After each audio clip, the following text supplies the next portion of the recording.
রূপপুর পরমাণু বিদ্যুৎ কেন্দ্রের প্রথম ইউনিটে ডামি ফুয়েল লোডিং শুরু। 2 সপ্তাহ চলবে কার্যক্রম। যাচাই শেষে নির্ধারিত সময়ে ইউরেনিয়াম তোলা হবে পারমাণবিক চুল্লিতে।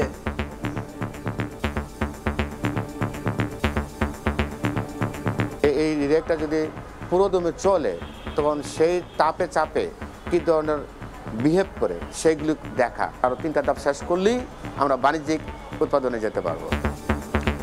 রাজনৈতিক উদ্দেশ্যে নেওয়া সব প্রকল্প বাদ দেবে অন্তর্বর্তী সরকার। মেগা প্রজেক্টে বাড়তি ব্যয়ের বিষয়েও চলছে যাচাই। একনেক সভায় এলএনজি আমদানিকে ভুল নীতি আখ্যা। রাজনৈতিক মদতপুষ্ট স্বার্থ গোষ্ঠীর জন্য অনেক ভালো প্রকল্প নিলেও সেগুলোকে অপচয় করা হয়, দুর্নীতি হয়। যাচাই বাছাই হবে।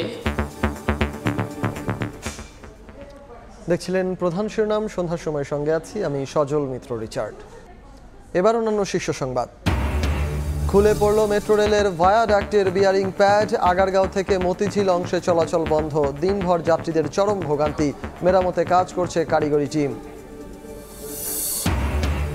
হাজার কোটি টাকা পাচারের অভিযোগে সালমান এফ রহমানের বিরুদ্ধে 17 মামলা। অবৈধ নির্বাচনের অভিযোগে রাষ্ট্রদ্রোহ মামলা। আসামি শেখ হাসিনা, 3 আমলের সব এমপি সহ সিএসিরা।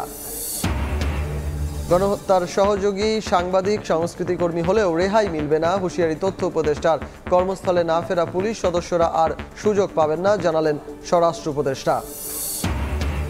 1 সপ্তাহ পর হাসপাতাল থেকে বাসায় ফিরলেন বেগম খালেদা জিয়া। নির্বাচন ব্যবস্থা সহ রাষ্ট্র সংস্কারে অন্তর্বর্তী সরকারকে সময় দিতে হবে বললেন মির্জা ফখরুল।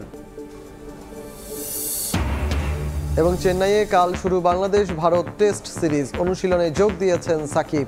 নিজেদের সামর্থ্যে আত্মবিশ্বাসী টাইগাররা। শান্তদের হালকাভাবে নিচ্ছে না টিম ইন্ডিয়াও।